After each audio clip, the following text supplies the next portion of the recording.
I'll start with you. You talk about results being feedback, particularly defeat. What's made you rethink this week?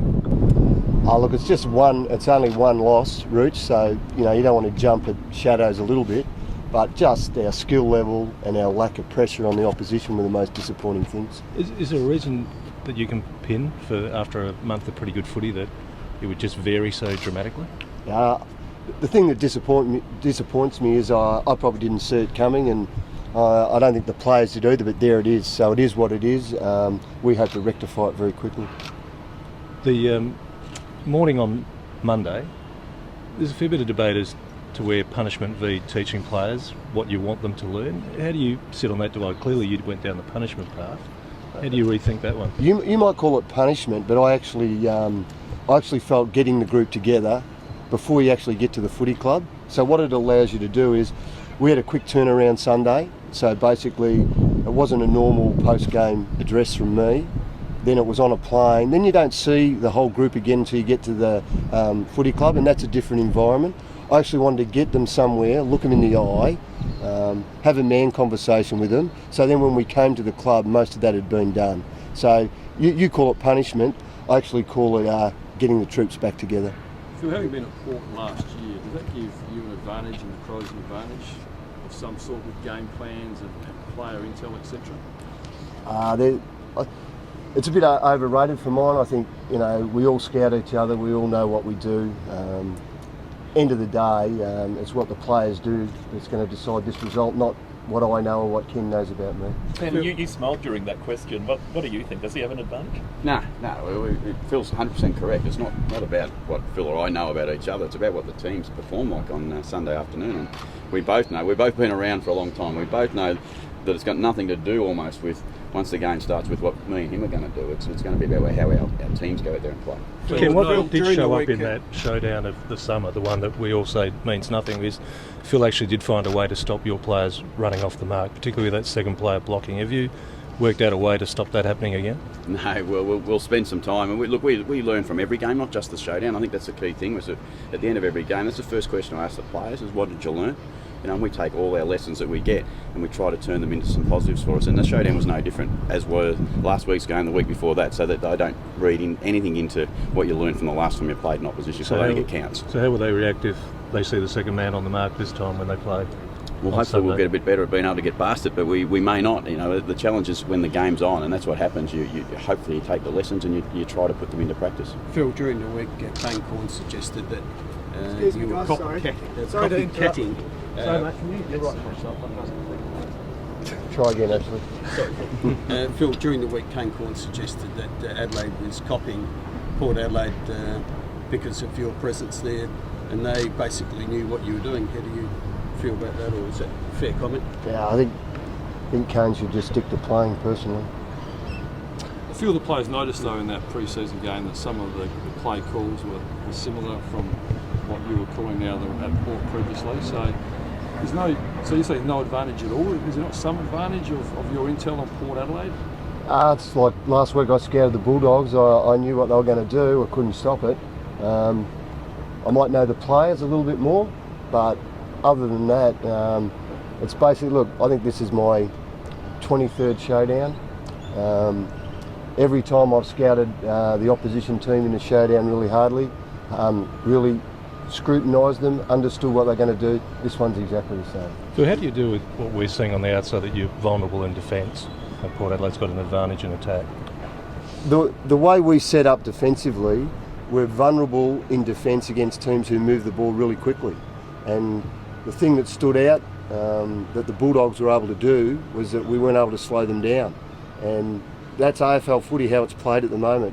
We're going to be an aggressive defensive team, but what happens is when those mechanisms break down, you get scored on very easily. So did the summer showdown prove that you know how to stop Port?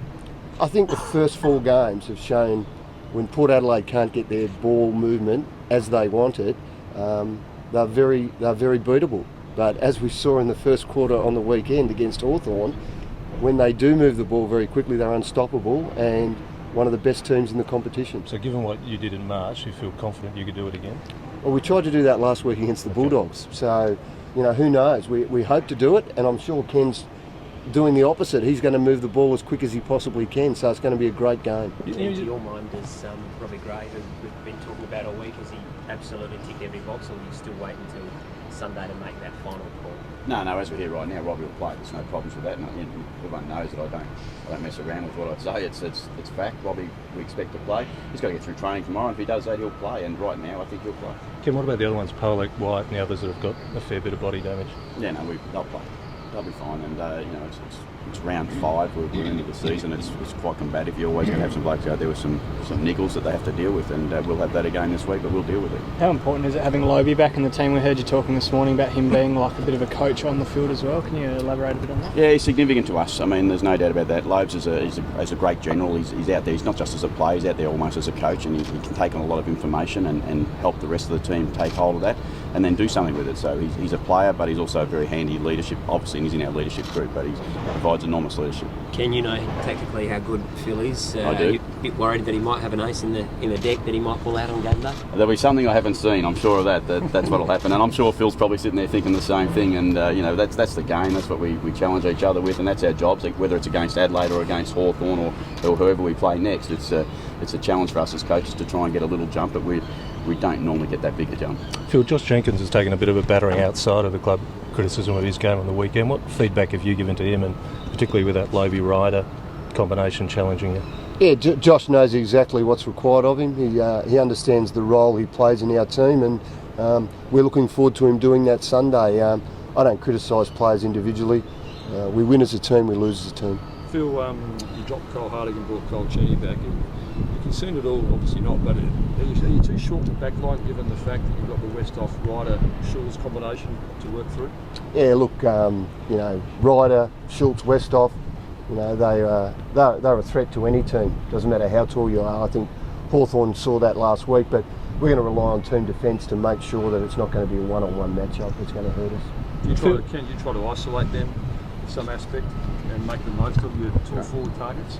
Oh, clearly they're in our side, and they're obviously weapons for us that we need to make sure we use as best we possibly can. But again, the problem we have is you have the opposition trying to stop that. But yes, we'll certainly try to go through our players at the right time. But again, if we get trapped into trying to think that we're just going to kick it to our talls and that's going to get the job done, it won't get the job done. We've just got to play as a team, and if we play as a team collectively, we'll be okay. Does it make the centre bounce just about? Sorry, yeah, you're right. Does it make the centre bounce even more important this week? Clearances, because you can get the ball in there quickly. I guess you can isolate them a little bit. This is an elite team we're playing at centre bounce that we're playing against. We know how very, very good they are coming out of the centre bounce. It's not going to be just walk out of the centre bounce. It's going to be hopefully if we can keep it in a contest in that part of the ground, take our turn and get our opportunities, that'll help us. But we know the quality of the opposition we're playing at that part of the ground. Phil and Ken, the question. Vulnerability about the fast ball movement. To be able to get the most out of Ryder and Westhoff and that, is that just absolutely key to move the ball quickly for them? Look, it's a tough one because all the questions we get a little bit now at Port is about our fast ball movement. We don't think that we spend that much time on our fast ball movement. We spend a lot of time on our defence, and we have to make sure that we're defending the right parts of the ground at the right time, because that allows you then to play the ball the way you want to play it. So it's not so much about our fast ball movement. We've got to defend really hard, and if we do that, that allows us to move the ball at the right time in the right parts of the ground. Now that's the key for us as a football team. It's not our fast ball movement. That's a part of our game. It's one of our weapons, but we like to think it's more in the defensive area. Phil and Ken, a question for both of you. You both talk highly about the Showdown and what it does as a showcase for SA footy. Both you men decide how the game's going to be played. How do you want it to unfold? What sort of a spectacle do you want? Oh, look, I know my short time in Adelaide is that the Showdowns are great games. And I think every state is envious of what the Showdown is. It's a really fantastic opportunity where we come together and we have this great rivalry between the two clubs. We want the game to be played at high-level football. There's no doubt both clubs will want to play their best brand of football, and we think that will be exciting for everyone that comes along. Yeah, for mine, I've been to a lot of footy games. I've watched a lot of footy, but it's rare that the hair stands up on the back of my neck. And last year for that first game at Adelaide Oval, and then again for the second Showdown, they were two of the best games of footy I've ever been involved in. So I'm really looking forward to Sunday. It's a bit like, as a coach though, you just get caught in a bit of Groundhog Day. It's just another game, get ready for another game, but then you get to come to a Showdown. And I spoke during the week on Monday. I had, when I was at Western Australia, I had 5 years where I went to derbies and I was really underwhelmed. And I really said to them, guys, you've got to come and experience a Showdown. And it's just so great now that's in the centre of town. I loved it last year, came into town, there were the colours, the tricolours and Port's colours, all over town, and then afterwards it was there. I just think the state's really embraced it. We know how passionate our fans are. I think it's one of the real jewels in South Australian football, if not in Australian football. And I know a lot of people around the country all tune in and they want to see what this showdown's going to bring, and that first 15 minutes will be frantic, I know that. Do you have a sense of responsibility as a coach to make sure it's played as an entertaining game? I have a sense of responsibility as a coach, full stop, Rich, personally. And that's one thing that I think Ken needs great credit for. The competition, the standard of the footy that's been played, I think has gone to another level. I think Ken's had a lot to do with that. And, we saw a game here, and I'm not being disrespectful, but the game we played against Melbourne, for our fans, you got 44,000 people. I know it was a wet day, but is that going to attract people to our game? We'll be trying to play an attractive brand of footy on Sunday, and I know we want to defend, but I think our fans, and it's our home game, but I know there'll be some Port Adelaide fans there as well. We're hoping it's a great spectacle. Ken, did the Bulldogs do you a favour or set up for a fall, because I know Adelaide's going to react? No, look, we don't spend too much time on worrying about what went on in the past. We worry about the game, because once we get to Sunday afternoon, it's got nothing at all. I mean, the Bulldogs showed us some things that maybe help us a little bit, but then you look through the 3 weeks previous and there's some stuff there you think, well, that's a bit scary for us. So, look, the game itself doesn't matter. Did us beating Hawthorn hurt? Doesn't hurt anyone, doesn't help anyone. The game that starts on Sunday afternoon, that's when it all counts. Just on the rivalry to both of you, does it feel different this week, or are you trying to downplay it? How do you approach it? Yeah, I certainly don't downplay it. I mean, it's Port v Adelaide, and we look forward to that opportunity. It's Phil just spoke about how passionate the fans are in this state. It's great for footy. I'm lucky that I'm an outsider, that I've come into this town after being away from and never been here, and you think it's a great rivalry, and it's one that we should be proud of, and it's one we should continue to have fun with, I think, as long as we make sure that we understand it's a game of footy and it's a really competitive game of football, and both teams will go away and move on to the rest of the season after this week. Phil, does it feel differently, both of you this week? I had a really interesting experience during the week. We had our Hall of Fame function, and probably sums up my life at the moment. I thought it was at the convention centre, so I actually I parked on North Terrace, and I was running late as normal, and I looked around. There wasn't a lot of black ties coming down North Terrace. I go, no, I got the wrong venue here, so I googled it up, and it was at the entertainment centre. So I hailed a taxi, and Chris, you might remember, Chris picked me up. He had a look, he said, mate, not in this cab, I'm a Port man. But he said, come on, get in, I know where I'm taking you. And look, we had a great 10-minute debate. He's telling me, why'd you do it? And end of the ride, he goes, mate, this one's for free. I end up giving him a tip, and I just like that spirit about it. And I reckon this town's good at that. Bring it on. And Chris, I hope I spoil your Sunday driving the cab, mate. Phil, Taylor Walker said you know how to beat Port Adelaide. Is he right? I think I know how to beat most teams, Rich. Not just Port Adelaide, but the end of the day, players got to execute. And we get them wrong too. I've had some big ones I've got wrong over the journey, but we got a plan. Don't worry about that.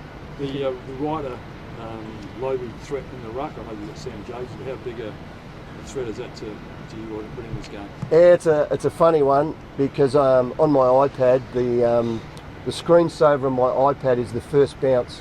I don't know if Sarah, if you took it last year, but yeah, we got the first bounce at Adelaide Oval, and I've looked at it entire pre-season. Nearly every time I turn my iPad on, it's Jacobs v Loby. And Ollie Wines is in the picture, he won't be there, but that battle on Sunday will be critical. That was Loby to Boat and out, wasn't it? So how do you stop that again?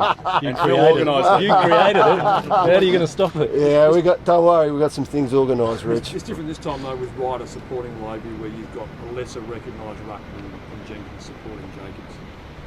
Yeah, that's interesting, and that's something Ken's got at his disposal. Paddy Ryder's an elite centre bounce player. So that's a dilemma they've got to work out. I hope they have to get Ryder in there early. If you lose a ground ball gets again, will there be another icy bid?